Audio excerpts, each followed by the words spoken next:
यो प्लास्टिकभित्र चाहिँ है खतरा चिज छ है। म तपाईँहरूलाई देखाउने छु है रोपेको। तलनिर गएर है हेर्दै गर्नु होला है त के हो यो। हेलो एभ्रिवान है, सबैजनालाई नमस्ते। सर्वप्रथम है म आज चाहिँ शनिबार है र म चाहिँ सिक्किमदेखि है घर आइरहेको छु है। र अस्ति मैले निम्बु कलमहरू काटेको है, यतातिरै छ है। तपाईँलाई देखाउँछु म त्यो है, हेर्दै गर्नु होला है त गाइस। गाइस निम्बुहरू कलम काटेको यहाँ छ है। अस्ति मैले कलमहरू काटेको थिएँ यसरी है है। र यता पनि निम्बुै छ, उपरतिर पनि कलम काटिरहेको छ हो। र यहाँ पनि छ ठुलो बोट हो। र म चाहिँ आज चाहिँ है तल गएको हो, हेर्दै गर्नु होला है के को लागि जाँदैछु म। र यहाँनिर मलेडाहरू पनि सकेछ है, मलेडा चाहिँ। र है अहिले चाहिँ है चैत वैशाख पनि लाग्यो गाइस। र अहिले है सबै यस्तो छ है, हरियाली है। रुख बिरुवाले पनि सबैले पत्ताहरू फेर्यो है, पुरानो पत्ता झरेर नयाँ पत्ताहरू है। र यो मलेडाको झ्याङ चाहिँ यो बाँसैभरि छ है, माथि चाहिँ चढेको छ हो। तर फल चाहिँ छैन, चराहरूले खाइसकेछ हो। र यहाँ हेर्नुहोस् न मलेडाको बोडी पुरै लत्किरहेछ हो, चराहरू बेसी अस्ति सिजनमा। म चाहिँ अब अहिले ओह्रालो जाँदैछु है। यो चाहिँ हाम्रो पुरानो पहिलाको घर छेउमा केराको बोटहरू है। अहिले चाहिँ हामी माथि सरेको छौँ है, ओह्रालो जान्छौँ है। मलेडाहरू सबै लत्केर लथरी झरे सबै है। यी बाँसहरू पनि है यतातिर सबै लडिरहेको रहेछ है। हाम्रो चाहिँ ओह्राली है, ओह्राली उकाली जङ्गलको बाटो यस्तै छ है।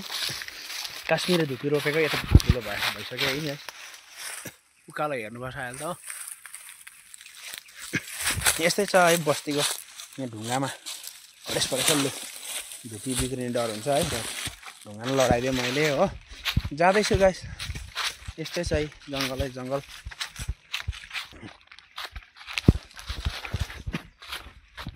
र यो चाहिँ हाम्रो तल्लो बारी है, देवीथान छेउछाउ है एरिया।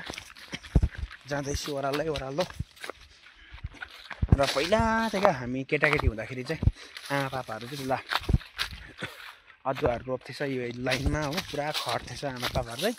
हामी मसिनो हुँदाखेरि, म केटाकेटी हुँदाखेरि चाहिँ मैले क्या त परनिर एउटा जङ्गल छ कि त्यहाँनिर चाहिँ आँपको रुख थियो हो। टक्कै मैले आँप खाएर चाहिँ मैले 7 वर्ष है कति वर्ष हुँदाखेरि रोपेको आँप रहेछ है। अहिले म तपाईँको 27 वर्षहरू पुगेँ है लगभग। यी आँप चाहिँ यत्रो भइसकेको रहेछ है। तपाईँ छेउमा गएर देखाउँछु है बोट कमिलाले गोला लाएर फलेर हो। मैले रोपेको म आफै खाएँ हो, यत्रो ठुलो भइसकेको छ है। हेर्नुहोस् त है झ्याम्मै परेको आँप, यसको फेदी यत्रो भइसकेको थियो पनि झन्डै लड्यो। अब 1 2 3 4टा लस्करे केटाकेटीमा उपद्रो भनेको यस्तो हुन्छ है। मैले खाएर 4टा कोया चाहिँ यहाँ रोपेको थिएछु है, 4 झ्याङ। अहिले यत्रो ठुलो भइसक्यो हो। यी धुपीहरू है सबै धुपीहरू यस्तो छ है। सुन्तलाहरू पनि छ है यहाँनिर। यो पनि कलम काट्ने भनेर सोचेको, तर हामीले है यो चाहिँ कलम काट्नु सकिउन, किनकि सानो बोट है सुलित्तै माथि गएको हो। तलै काट्दा बोक्नु नसक्ने, माथि काटौँ भने चढ्नै नसक्ने हो। अलिक अप्ठ्यारोमै भएर यो चाहिँ त्यतिकै रहिरहेछ हो। घर छेउमा यहाँ त बाँदरलाई मात्रै हुन्छ हो। हेर्नुहोस् है यी जमिनहरू सबै यो के भन्छ पिरेन्युङ भन्छ कि, पिरेन्युङ ड्याम्मै कलिलो पलाइरहेछ हो। सबै बारीमा नि पिरेन्युङहरू टक्कै पलाएर हो छैन। हेर पहिला हामीलाई यहीँनिर अदुवा रोपेर के गरेर हो आमा पापाले स्कुल पढायो हो। अहिले यही बारी हेर्नुहोस् त है, रुख बिरुवा पलाएर है, फिलफिलीहरू पलाएर सबै यो हाल भइसकिसकेको छ।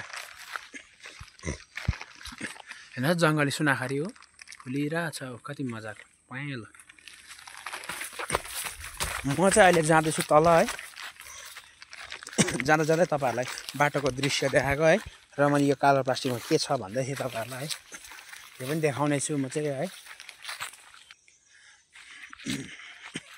तपाईँहरूलाई देखाउँछु है। अहिले हेर्दै गर्नु होला। आम्मा हेर्नुहोस् त है बारी हो सबै, यो भित्रभित्र डल्लै बारी छ। अहिले हेर्नुहोस् न, मान्छे के भइसक्यो अब। हेर्नुहोस् त, यो बारी यस्तो छ है, हेर्न चिलाउने पलाएर बारीमा।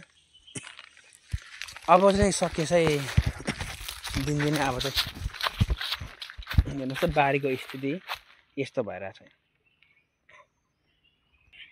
अब भने चाहिँ मान्छे सकिए सकिएन। ए हेर्नुहोस् त है, इलामे पलाएर हो, फेरि बनमारा पातपतिङ्गर धरेर यस्तो भइसक्यो स्थिति हो। हेर्नुहोस् त है, एकदमै स्थिति यस्तो भइसक्यो। अब चाहिँ हो, अब चाहिँ केही पनि गर्न नसकिने रहेछ है।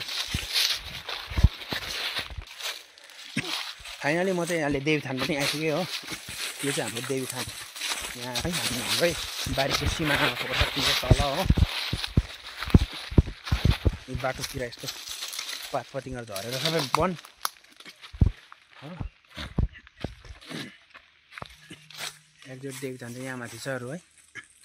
म चाहिँ अहिले फाइनली यहाँ आइपुगेको थिएँ खोल्चीमा हो। पानीहरू पनि ठिकैको रहेछ यहाँ है। रुखहरू लडेर है स्थिति बहुत गम्भीर भएछ यहाँ पनि एरियाको है। ल त गाइस, हेर्दै गरौँ होला है म के को लागि आएको, एकछिनमा देखाउँछु तपाईँहरूलाई है त गाइस। म चाहिँ गाइस यहीँ छु है। मसँग कुकुरहरू पनि आइपुग्यो 2-2 वटा हो। यहीँ हो, कुकुरहरू पनि आइपुग्यो है। म चाहिँ यहाँ देवीथानमा छु अहिले है। बेकसेक भिरेर के को लागि आएको भनेर तपाईँहरू अचम्म परिरहनु भएको होला है। हेर्दै गर्नु होला है त। म चाहिँ यहाँ सफासुग्घर गर्दैछु है, गोडगाड। अब यसलाई चिल्लो बनाउँछु, हेर्दै गर्नु होला है त। फाइनली है भिडियो चाहिँ हेरिहाल्नु भयो है। र मैले यो गोडगाड गराएर है यहाँ चाहिँ मैले सिमरायो लगाएँ है त।